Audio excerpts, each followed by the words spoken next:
Corona நேரத்தில் gas stove repair ஆகி போயிடுது. எனக்கு எங்கேயும் கொண்டு போயும் அதை ரிப்பேர் பண்ண முடியாது, ஒன்றும் செய்ய முடியாது.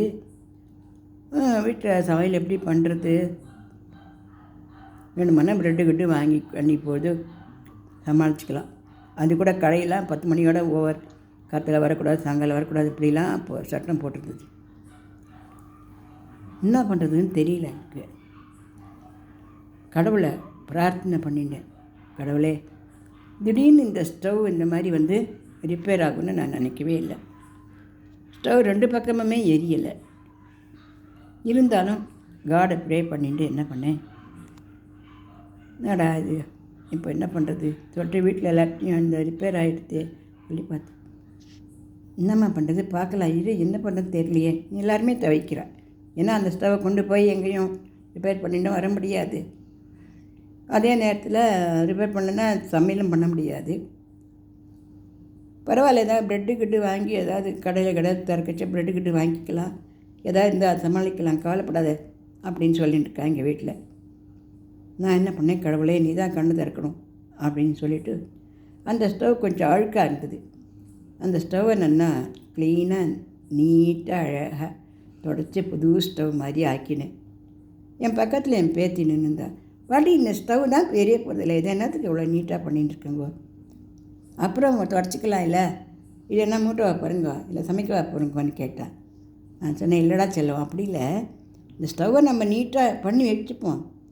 ஒருவேளை காட் கண்ணு திறந்ததுன்னு வச்சுக்கோயேன், டக்குன்னு நமக்கு இது ரிப்பேர் ஆகிறதுக்கு வழியும் பார்க்கலாம் அப்படின்னு சொல்லிட்டு இருக்கச்ச மெய்யாகவே நிஜமாகவே கீழே கேஸ் ரிப்பேர்மா அப்படின்னு ஒரு குரல் கேட்டுது. அந்த கட்டுப்பாடுகள் அப்போது யாரும் வெளியில் வரக்கூடாது, போகக்கூடாது, இது இத்தனை மணிக்கு தான் வரணும், இத்தனை மணிக்கு தான் போகணும், இத்தனை கட்டுப்பாடுகள் இருந்த அந்த இடத்துல அந்த கேஸ் ரிப்பேர் பண்ணுறவன் அந்த டயத்தில் எப்படி வந்தான்? இது ஒரு பெரிய ஆச்சரியமாக இருந்தது.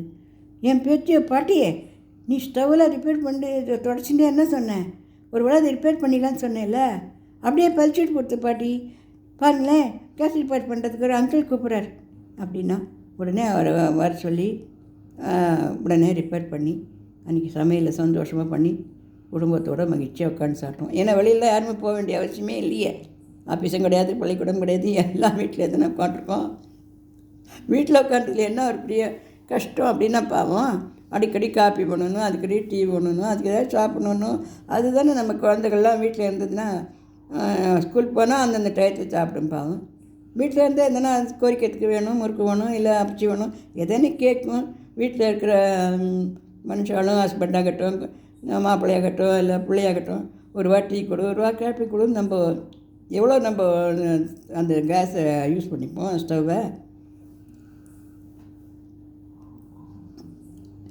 அப்போ தான் எங்கள் காத்துல சொன்னார் அவர், நீ நேர்மறை எண்ணெயாக சொன்னேன்ல, இந்த கேஸ் வந்துடும், இந்த சிலிண்டர் இதை நம்ம அதை தொடச்சி வச்சா கூட ஒரு வேளை ரிப்பேர் ஆகட்டும், என்னமோ நீட்டாக ரிப்பேர் பண்ணுறதுக்காக வடவளோ நம்ம அப்படி சொன்னேன் இல்லை, அதான் கடவுள் காதில் விழுந்துட்டு போல இருக்குது அப்படின்னு கிண்டல் அடித்தேன்.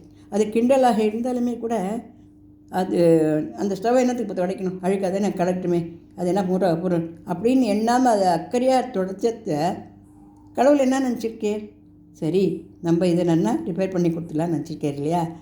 இது சாதாரண நிகழ்ச்சியாகவே இருந்தாலுமே கூட என் மனசுக்கு ரொம்ப சந்தோஷமாகவே இருந்தது. நேர்மறை எண்ணங்கள் எவ்வளோ நேர்மறையான ஒரு செயல்களை நமக்கு கொண்டு வந்து கொடுக்குறது அப்படின்னு நான் சந்தோஷப்பட்டேன். அதை உங்களோட கூட பகிர்ந்துக்கிறதுல நான் ரொம்ப சந்தோஷப்படுறேன். இந்த பதிவு பிடிச்சிருந்தா லைக் பண்ணுங்கள், ஷேர் பண்ணுங்கள், சப்ஸ்கிரிப்ஷன் கொடுங்க.